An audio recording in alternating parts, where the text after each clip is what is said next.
I came out with a few scrapper builds for very differing playstyles. One was the Boomer Scrapper, which camps the flamethrower for simplistic gameplay. The other was the Zoomer Scrapper, which used quickness and super speed to spam mortar attacks while kiting. Naturally, I would need to finalize this representation of age-related values with the Millennial Scrapper. As the generation that grew up experiencing a world without internet and then transitioning into one with the internet, it would only make sense that millennials want the best of both worlds. My Millennial Scrapper not only takes the best of the Boomer and Zoomer Scrapper, but it wants to be viable everywhere. If you hate losing control of your character, you'll love the amount of stability available. I'll be showing off the build, which has plenty of support potential through utility and boon sharing, while also doing great damage for open world PvE, world versus world, and PvP. Before I get into the specifics, let's go over the scrapper mechanics that apply to all game modes. Scrappers lose access to the Engineer's F5 ability, but gain access to the function gyro. This will create a lightning field and damage enemies in an area with a very quick animation. If there are allies or enemies in the downstate, it will summon function gyros to revive or finish them appropriately.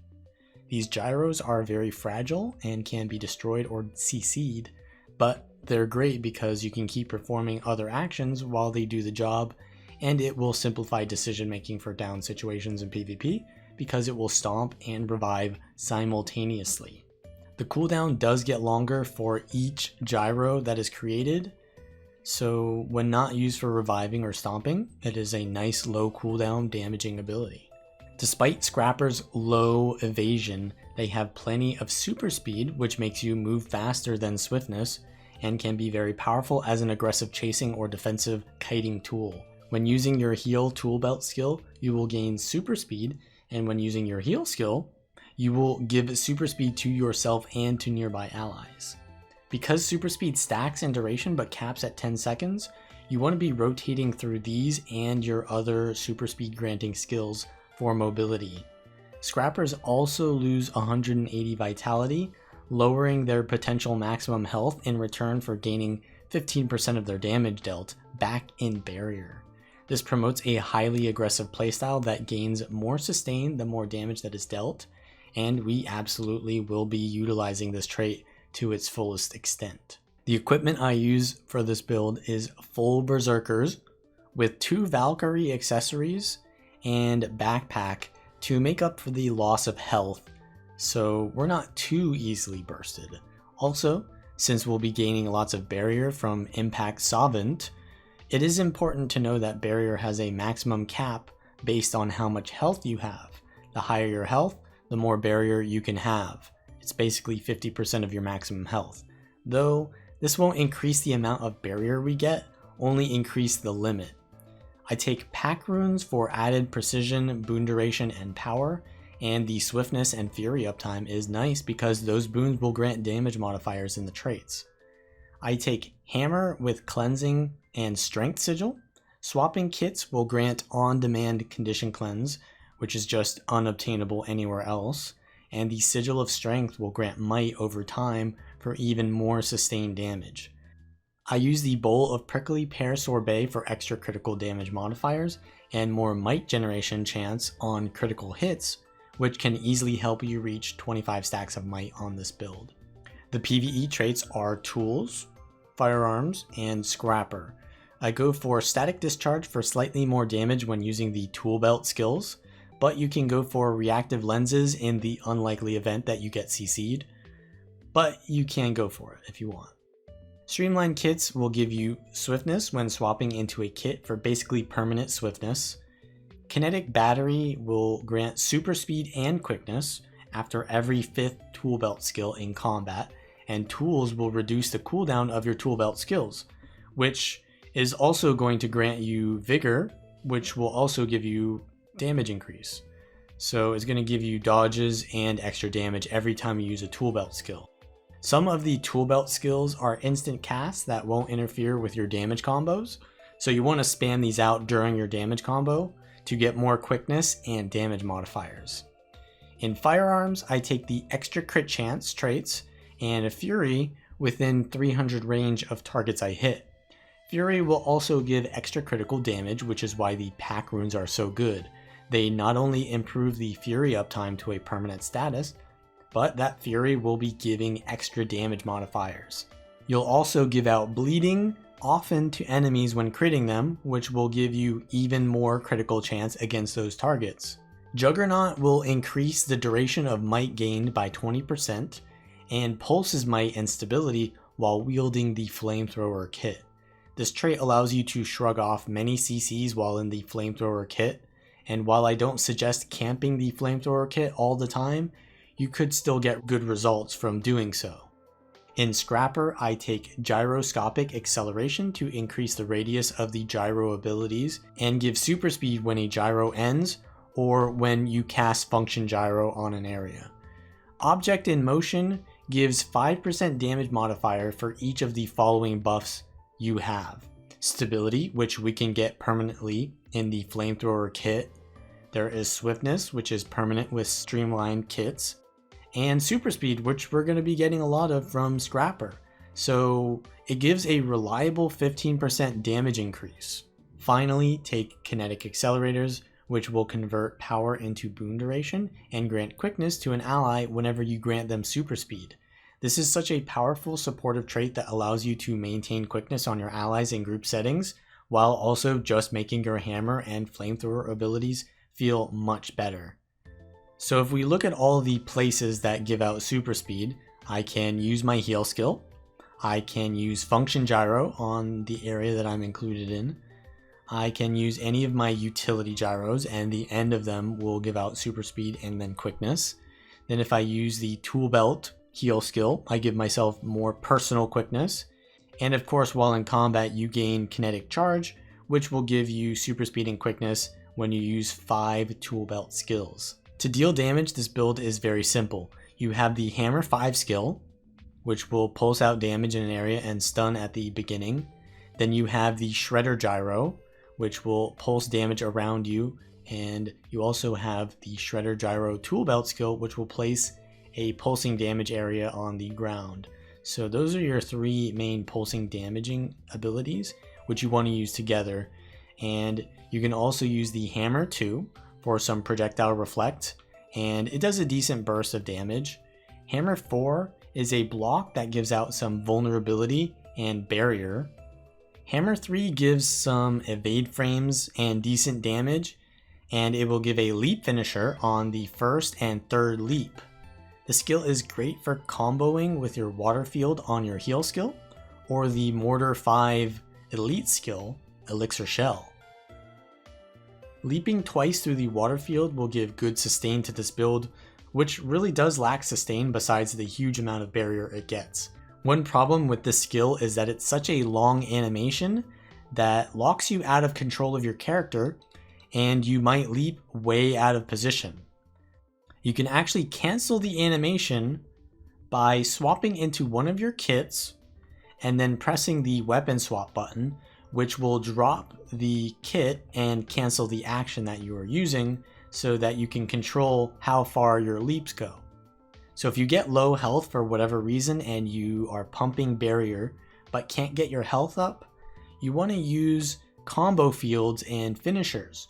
You can use the Flamethrower 2, which is a blast, in any of your water fields like the tool belt skill here, or you can obviously use it in your Elixir Shell, or you can use it in your heal ability. So you have a blast there, you have the leap here as well.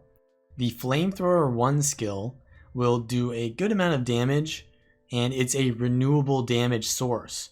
So while it is technically worse damage than just using hammer auto attacks, there is something to be said about the usability of the Flamethrower. It cleaves in such a wide cone, can hit through walls, and is decently safe. It will allow you to maintain constant pressure even when you can't be in melee range.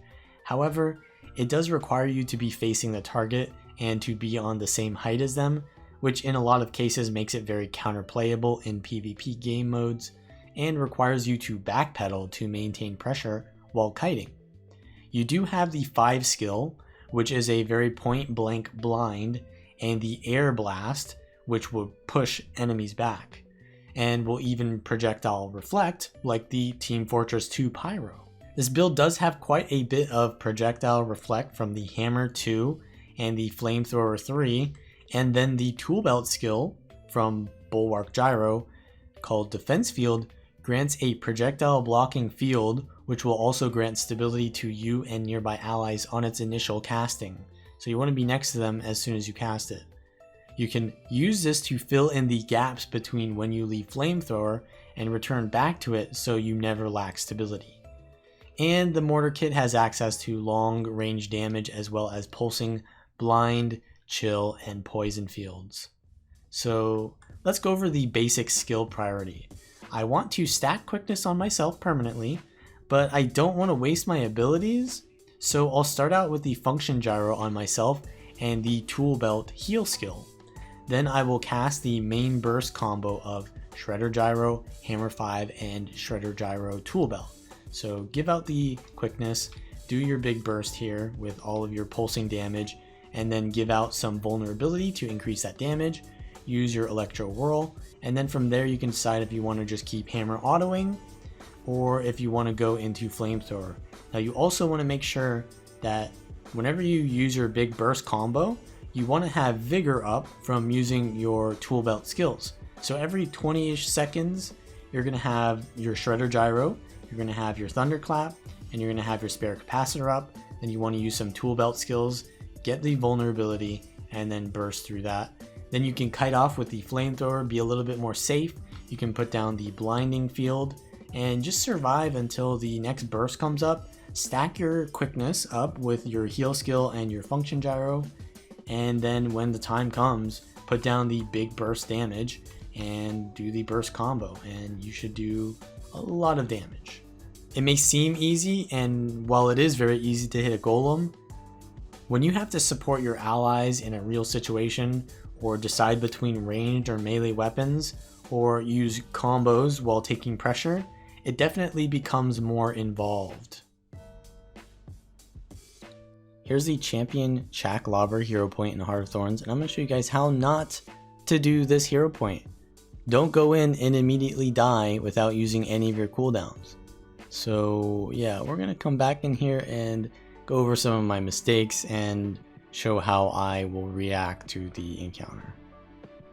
As I said, this build does not have a lot of sustain. It is a very squishy build, and to be getting the sustain, you need to have damage going out. So at the start of a fight, when I don't have a lot of barrier because I haven't been hitting anything, I'm going to be taking hits really hard. So I need to be using the gyros early on to give myself barrier to be able to survive long enough to hit the boss.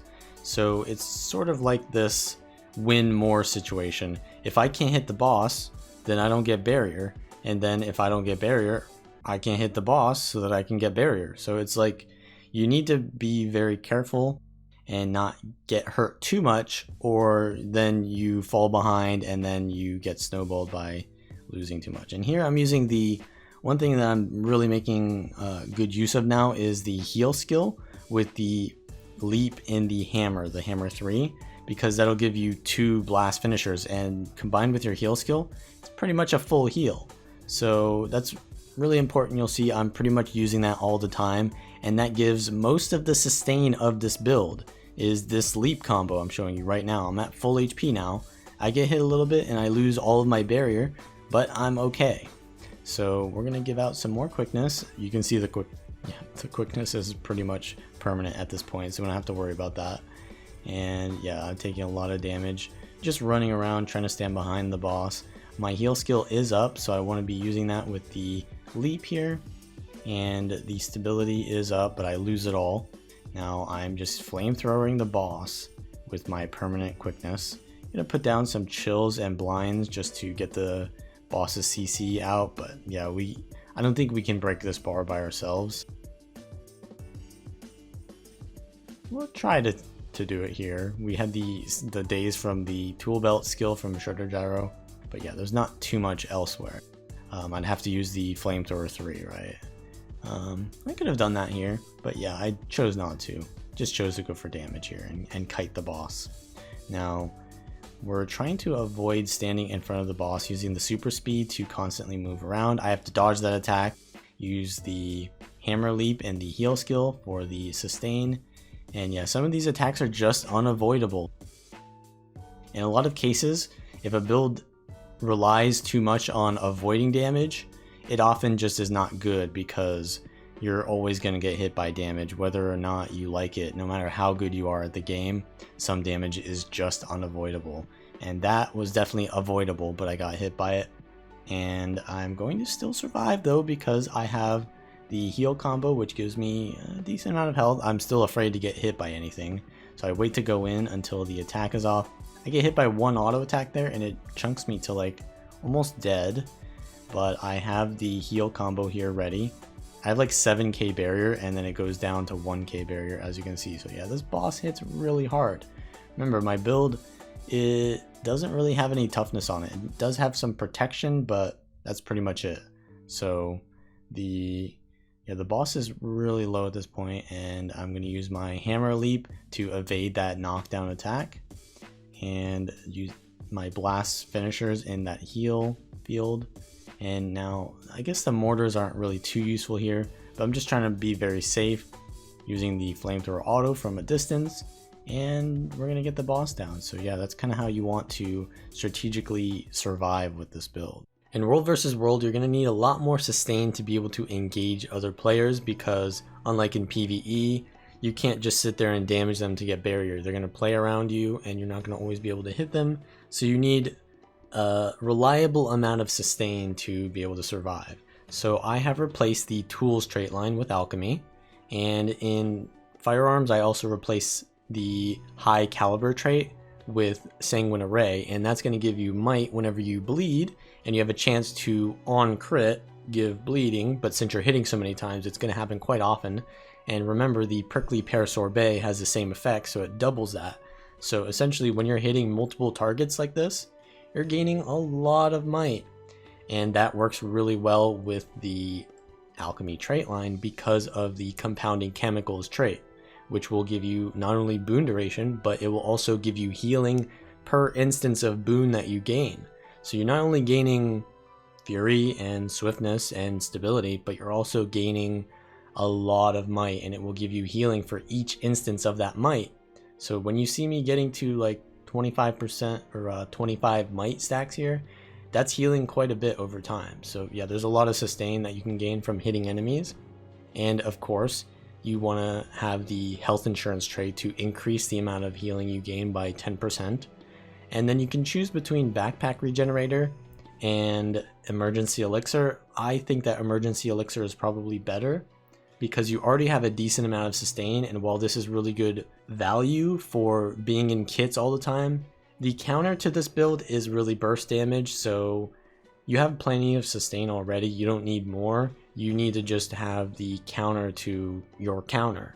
So this is a really good trait for engineers because of that, because NGs are susceptible to burst. And then finally you have Iron Blooded, which will just give you damage reduction and condition damage reduction for each boon that you have on you. You generally have like 4 boons on you at any time. You can have more or less, but it's going to be probably an average of 8% damage reduction.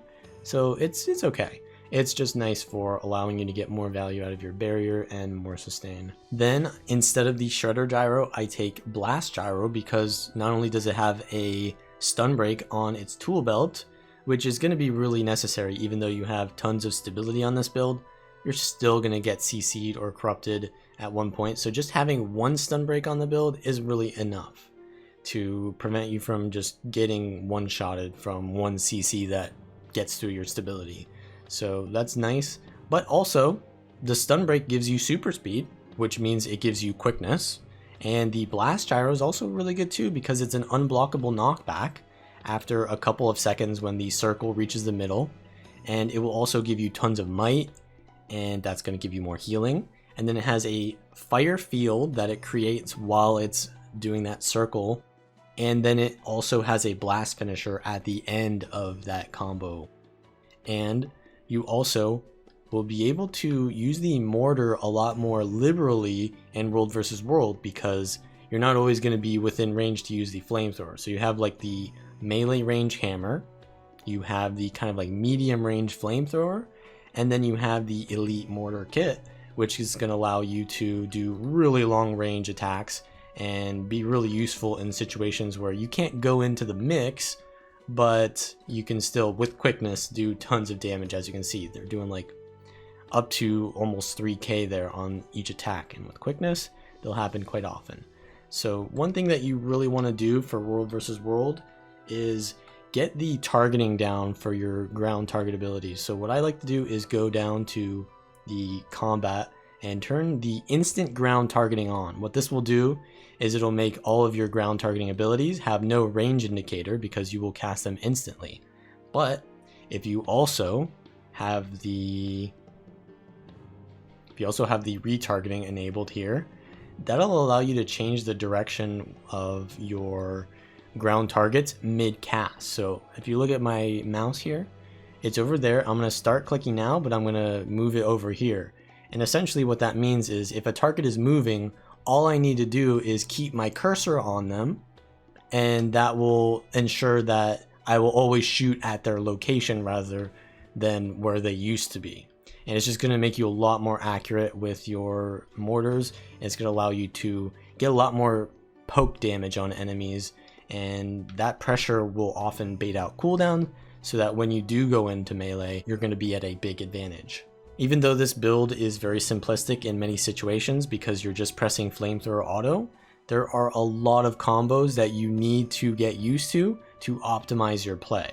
So let's just go over a few to understand how you can play around certain situations. So when you need healing, you want to be using water fields and then using a combo finisher through them. So you have your reconstruction field, which is only 3 pulses. So you generally want to do your flamethrower 2 in that. You can do your blast gyro, and then right before it finishes, then you can use your reconstruction field. You also have a really long water field from the medic gyro and the mortar kit, which you can use your hammer 3 in, which would give you 2 heal combos if you position it correctly and you don't go, because the second one usually pushes you further. So you generally want to put the heal combo on top of a target and then just use the rocket charge so you're constantly hitting them in your field. Those are going to give you a lot of healing. You also have might generation, so you have fire fields. Fire will give you, on a blast, it will give you might, and of course might is a boon, so that will heal you. And if you leap through it, it will give you the fire aura, which we've already talked about, will give you might whenever things hit you, which is more healing because it's a boon. And then you've also got lightning field. So you've got lightning field on the bulwark gyro, you've got it on the function gyro, and you've got it on thunderclap. So that will essentially give you, when you blast it, swiftness, and if you leap through it, it will give you a kind of like a dazing attack. So if you use the hammer 3 in a lightning field, it's going to be doing 2 dazes, which is very good at locking down enemies.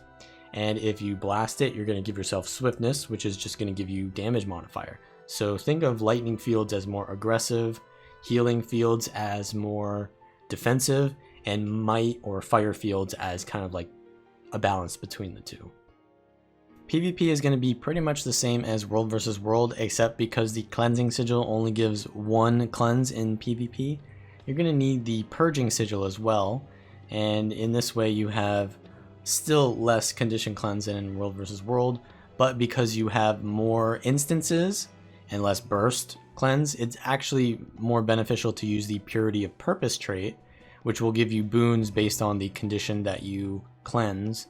So you have the cleansing and purging sigil, which is going to be constantly giving you the boons of purity of purpose.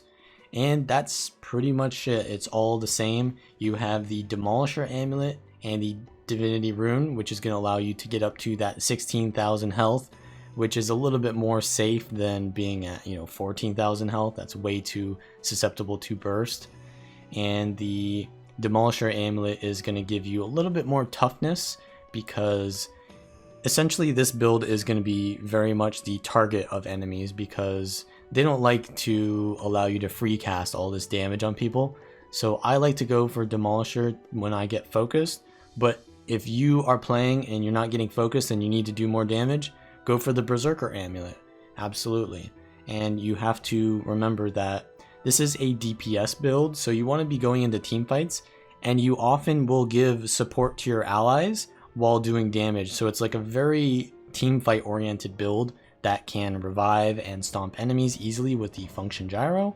And you also have just the ability to blast your water fields near your allies to heal them, and of course give them stability. So it's a very team-oriented DPS kind of build. Here's an unranked match playing as the flamethrower scrapper, and I'll be going into team fights looking to support my team with barriers and the projectile reflects and blocks, while also dealing quite a bit of damage and giving out even some CCs here and there. So I popped both of my gyros there just to get some super speed and reposition, and I'm spamming the mortar on this necromancer here. They're getting really low and they can't really see that I'm doing it to them, so they are kind of overextending because they can't really tell what's hitting them until it's a little bit too late. But no one is really chasing the necro that hard. I get jumped on by a dragon hunter, so I have to disengage, and my teammate goes down there and I can't really do anything about that because they're going to instantly die. So I'm going to kite here into my home node, just try to regroup with my ranger. They're fighting a mesmer here, so yeah, we're going to put some mortars on the node.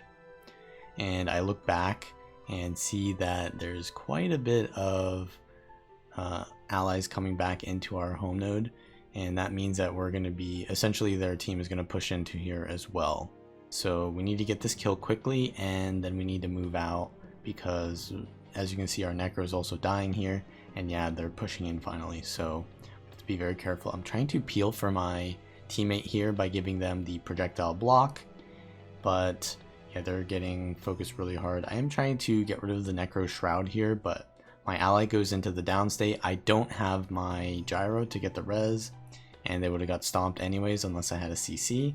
So I'm just gonna go to try to keep pressuring this necro. I put down my thunderclap, and I'm gonna use my blast gyro to try to CC them, but I get feared because of the corruption on my stability, which is unfortunate.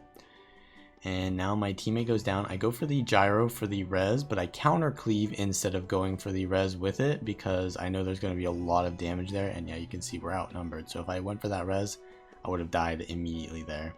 I use my heal skill and use the flamethrower 2 to blast it for some extra healing, and I'm just putting down blinds and chills to try to peel for myself. I give myself more blast heals with my tool belt heal skill. And we're not doing the best here. Yeah, we're about 150 points down. I go for a little bit of pressure here. I know that my teammate is dead here, and there's like what, 4 of them here, so this is kind of risky, so I try to back up a little bit. I'm going to use some of the blast there to get to full HP. I get a really good cleave with my flamethrower to get their necro down, but our thief dies.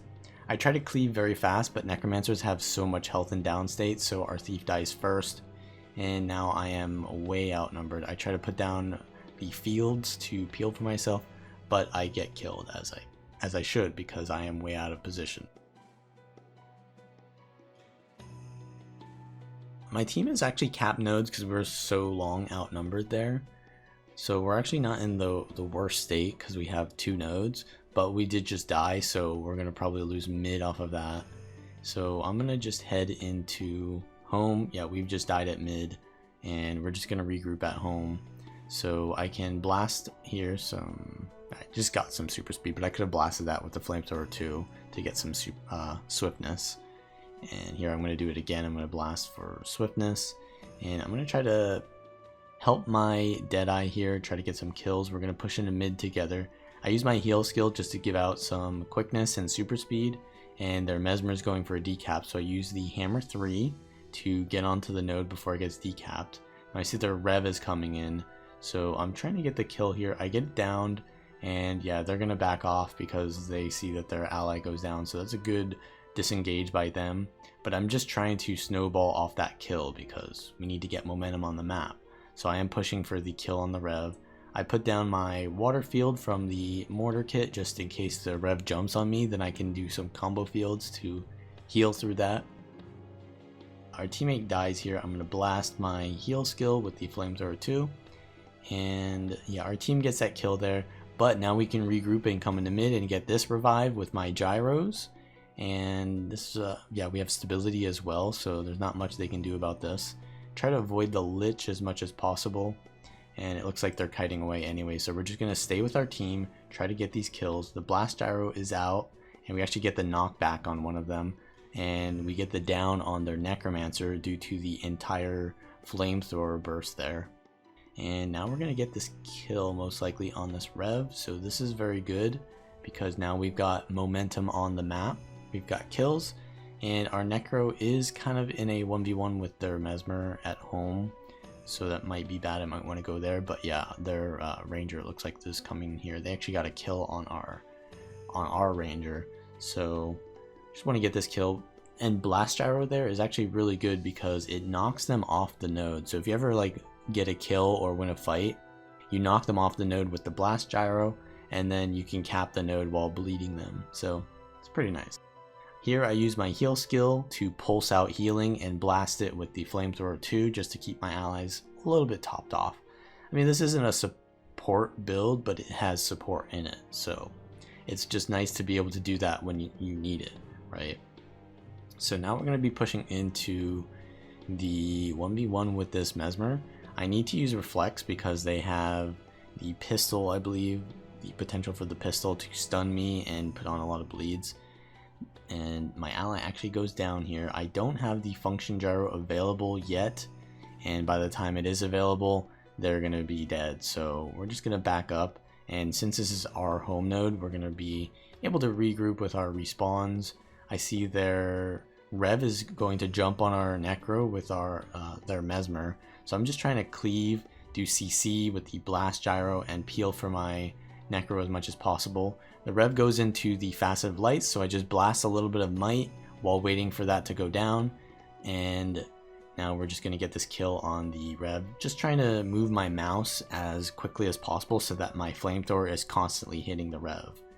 And the mesmer is actually chasing me to prevent the rev dying here, so my necro should just cap the node by themselves. And I have a lot of condies on me. I have to use my heal skill into the hammer 3, which is going to give me a lot of sustain to be able to survive this outnumbered situation.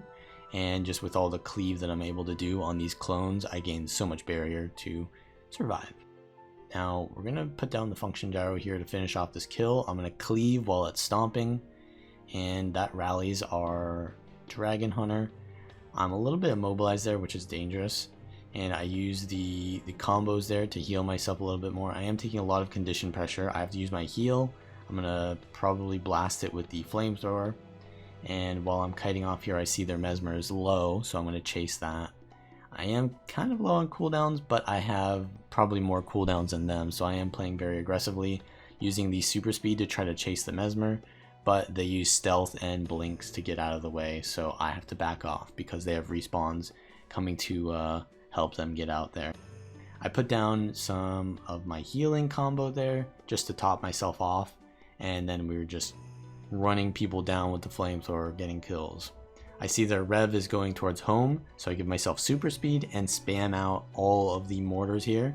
And because they've been chilled, they're in such a bad spot because essentially the mortar allows you to engage on people a lot more with more of an advantage. So we're gonna chase this rev into mid with the mortars. I don't do the most damage because of the Demolisher amulet, but because the Berserker amulet is a little bit too vulnerable, and I believe this is the kind of build that people like to focus, it's really good to have the Demolisher amulet, really. And since you're giving support to your allies anyways, it's not like you need to be doing the most damage, though you do plenty of damage. So yeah, that's the reason why I didn't get the kill on that rev, because if I was running Berserker amulet, I would have had quite a bit more pressure, but you don't need it. So here we're just pushing into this necro. What I did there was the blast gyro while I have the hammer 3 going on, And that's kind of nice because they have to dodge the hammer 3 and then they need to dodge the blast gyro, so it's quite a heavy combo to have to deal with. We're just chasing them. I didn't give myself the super speed on that function gyro there, which would probably be better than trying to do damage to them. But I do the hammer 3 in the heal skill there for quite a bit of resustain, and the rev jumps on me, so I'm just kiting away while throwing mortars underneath me. I see the necro goes into lich form, so I try to go near them because I have the defense field up, which can avoid the projectiles, but the rev is also on me. So I give myself super speed, blast gyro, and I try to go into the mortar kit there to peel for myself, but I get feared and the revenant takes me out. But the necro was so pressured from me chasing them, my team actually got the kill and rallies me. I use my heal skill into the hammer 3 combo and then flamethrower 2 to top myself off.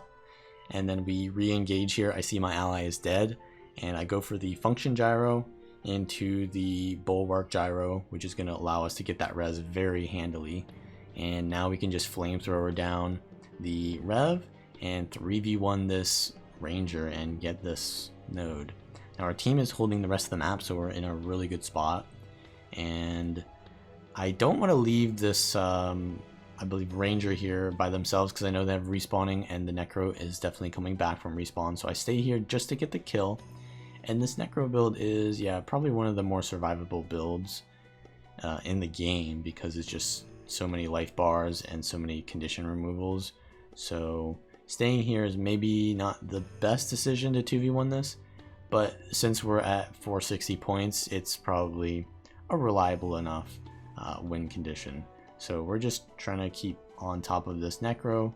I use the flamethrower, you can see there through the wall, to hit them. Even though they're not in line of sight, I can still hit them. So they're trying to kite, but you can't really kite the flamethrower. That's one of the main benefits to the flamethrowers. It's just so easy to maintain constant pressure on someone despite them trying to avoid you.